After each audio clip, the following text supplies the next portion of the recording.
Oi pessoal, meu nome é Bruno Cibas, eu sou o fundador da BC Confec. Para quem não sabe o que é BC Confec, eu vou deixar o link aqui na descrição do vídeo. Além disso, eu sou estudante do 4º ano de Psicologia e há mais ou menos um mês atrás eu vim aqui falar com vocês sobre saúde mental na pandemia. Eu tive a ajuda da psicóloga Josi Rodrigues. Para quem não assistiu, eu acredito que seria legal assistir, eu acredito também que vai te ajudar a lidar com esse momento que a gente está passando. Eu vou deixar o link aqui na descrição. A BC Confec vai produzir algumas vezes vídeos com conteúdos que eu acredito que seja importante falar. Então eu peço, por favor, que vocês compartilhem, curtam esse vídeo, para que as informações aqui faladas possam ser passadas para frente e mais pessoas tenham acesso. Hoje eu vim falar com vocês sobre um assunto bem delicado. Como vocês podem ver, a pergunta é: vocês sabem o que as suas crianças estão fazendo na internet? Podem ser seus filhos, sobrinhos, afilhados e assim vai. Eu comecei a ler um livro chamado Predadores. Esse livro é da psicóloga Anna Salter. Ela passou mais de 20 anos estudando agressores sexuais e as vítimas. Nesse livro ela mostra quem são, como agem e até mesmo como podemos proteger os nossos filhos, as nossas crianças. Eu acredito que vale a pena a leitura. Coincidentemente, tem aparecido tantas notícias sobre estupro e pedofilia que me fez pensar que esse vídeo é muito mais necessário do que eu imaginava. Eu entrei em um site, que eu não vou falar o nome aqui, porque seria perigoso demais alguma criança ou adolescente olhar por curiosidade. Esse site nos dá fácil acesso em conhecer pessoas. Em uma parte do site tem um campo que eu, curioso, fui olhar. Me deparei com tantas coisas que me deu medo de pensar quantas crianças e adolescentes podem estar entrando ali. Eu me passei por uma garota de 15 anos e falei com pelo menos 8 possíveis pedófilos. Médico, professor, pastor, pais com filhos novos, homens casados, alguns falando explicitamente sobre sexo, outros tentando ganhar a minha confiança, aliás, a confiança da jovem de 15 anos. Além de um homem de 44 anos me chamar claramente para ir na casa dele, dizendo que eu podia falar para os meus pais que eu fui para a casa de uma amiga, o que mais me chamou a atenção foi um médico, que muito provavelmente já está acostumado a fazer isso. Após eu perguntar para ele se a minha idade tinha problema, ele disse que não, que ele preferia sim, que ele gostava de ensinar. Esse médico ele tentou ganhar a minha confiança ao máximo. Eu me passei por uma garota inocente, tímida, que não fala muito. Em poucos minutos, ele me pediu em namoro, dizendo que cuidaria de mim, que poderia confiar nele. Ele disse que morava em Minas, que ele poderia vir para São Paulo para ficar comigo na casa de um amigo dele, que segundo ele era uma casa ótima, com muito luxo, em um bairro conhecido. Ele afirmava ser médico e dizia que conhecia bem o corpo humano. Depois de ganhar a minha confiança, ele pede que a gente se fale em uma sala privada. Lá ele começa a me pedir fotos, e eu sempre hesitando. Bom, eu dizia que eu não sabia enviar, depois eu disse que eu tinha medo, e nisso ele sempre estava tentando me passar confiança, dizendo que a gente estava namorando, que não teria problema, que eu podia confiar nele. Eu pedi que ele me mandasse uma foto dele, ele disse que enviaria se eu enviasse. Me ensinou a enviar, eu enviei uma foto qualquer sem mostrar o rosto. E pedi para que ele enviasse a dele. E eu fiz isso só para confirmar o que eu já imaginava. Eu já imaginava que, mesmo mandando a minha foto, ele não iria mandar a dele. E foi assim. Ele disse que ele não sabia cortar o rosto, que ele tinha dificuldade, ele colocou uma porção de empecilhos. E ele não enviou. Aí a conversa segue e ele tenta fazer com que eu envie uma outra foto. Eu novamente vou hesitando e digo que ele não enviou a dele. Ele diz que se eu enviar outra, ele me manda. Aí eu perguntei se ele estava me enganando e ele diz que ele não estava, né? Que ele só não estava conseguindo cortar a foto para me mandar. E aí o fato é que eu poderia enviar quantas fotos ele quisesse. Ele não enviaria dele. Eu não enviei mais nada e saí do site. Gente, o que poderia acontecer se fosse mesmo uma criança ou uma adolescente falando com esse médico? Poderia passar um tempão ali enviando as fotos que ele estava pedindo. Poderia passar dados pessoais. E talvez essas crianças ou adolescentes fossem, mais pra frente, chantageadas por ele. Chantageadas de sempre ter que enviar a sua foto, sendo ameaçada de terem suas fotos publicadas nas redes adultas, caso não obedecesse, e até mesmo ameaçar a família da vítima. O fato é que a vítima vai sendo coagida. E quando vê, já está num baita problema. Elas não querem contar para os familiares, por medo, vergonha ou sei lá, pensam que pode resolver sozinhos. Essa é apenas uma hipótese. Essas crianças e adolescentes podem também dizer aos pais que vão para casa dos seus amigos, como sugeriu o predador que eu conversei. E ir até o encontro dele. A partir do momento que as crianças e adolescentes, eu acredito que essa liberdade de sair, quem tenha mais seja adolescentes, mas vale para os dois casos, e até para adultos, que possam observar sempre com quem tem conversado. Então, a partir do momento que eles saem ao encontro desses predadores, tudo pode acontecer. Inclusive as vítimas nem voltarem para casa. Existe, além dessas possibilidades, os abusadores publicarem as fotos, os vídeos nas redes adultas, mesmo que a vítima siga tudo que o abusador disser. Ou seja, não importa o que façam, isso pode parar nas redes de qualquer jeito. É muito preocupante, porque o site que eu entrei é um lugar de muito fácil acesso. E você pode até denunciar que o site não faz nada. Então, nós temos predadores com fácil acesso, crianças e adolescentes disponíveis na internet e ninguém fazendo nada. E é por isso que eu estou aqui falando. Nós adultos temos a responsabilidade e o compromisso de proteger as crianças e os adolescentes. Aí você fala, ou pensa, mas o adolescente já tem a noção do que ele pode ou não fazer. Alguns podem até dizer que crianças e adolescentes estão lá porque querem, enfim. De fato, adolescentes e crianças são curiosos. Querem olhar, ter acesso ao proibido. Adultos já foram crianças, sabem disso. Mas dizer que estão 100% protegidos por sua consciência, isso não podemos ter certeza.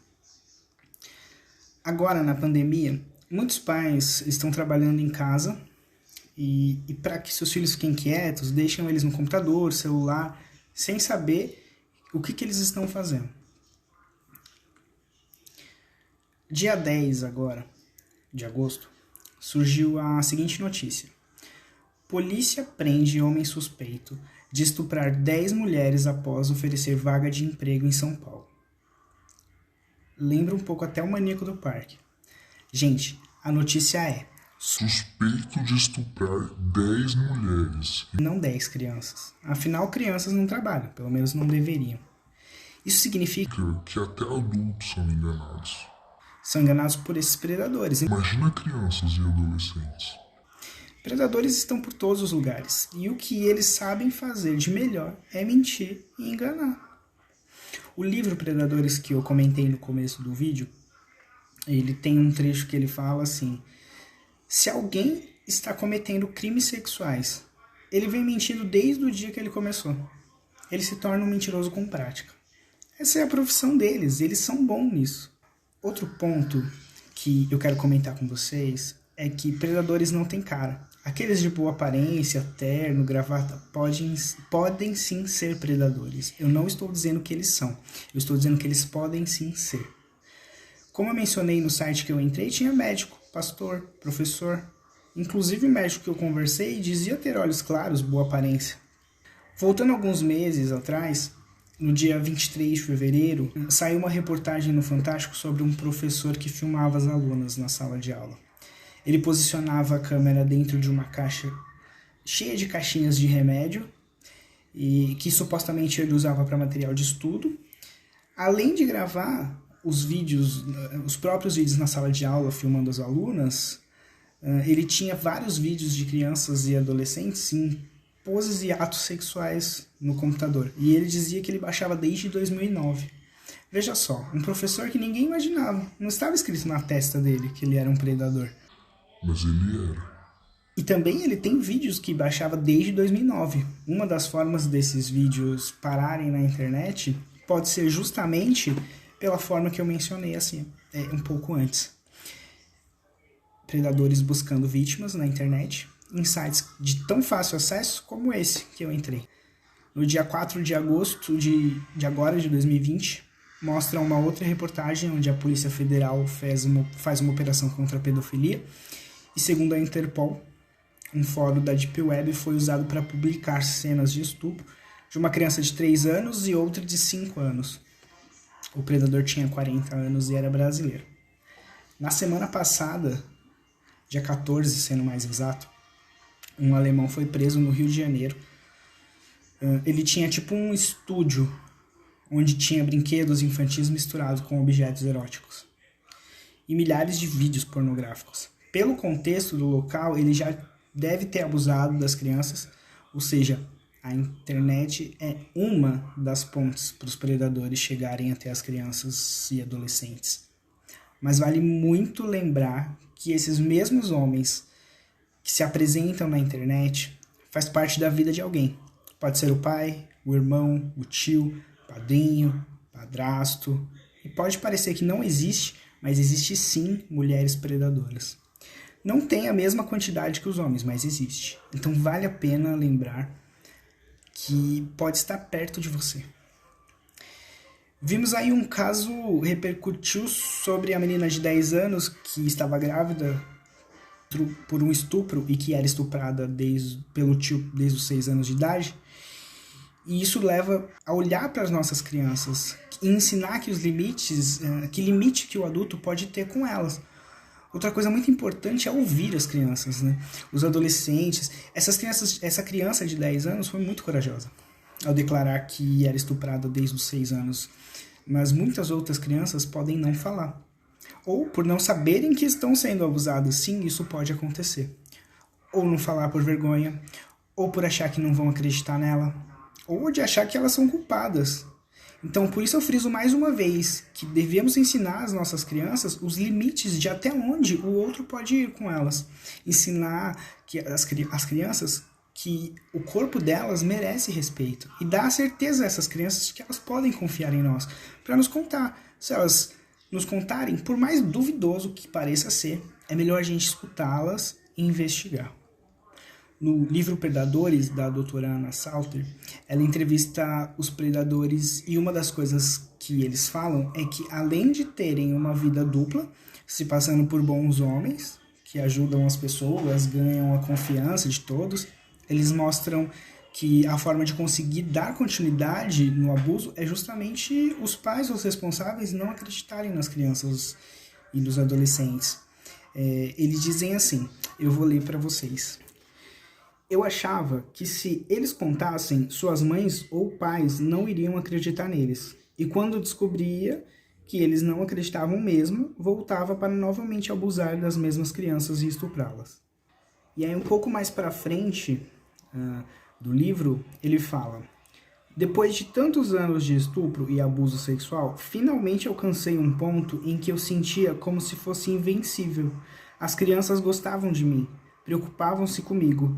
Elas não vão contar, não importa o que eu faça. E meu pensamento também era que, mesmo se contassem, com base nas condições passadas de que os pais não acreditavam nos filhos, meu pensamento era de que, de qualquer jeito, eles não iam acreditar nos filhos, e eu fiquei muito audacioso com os meus abusos.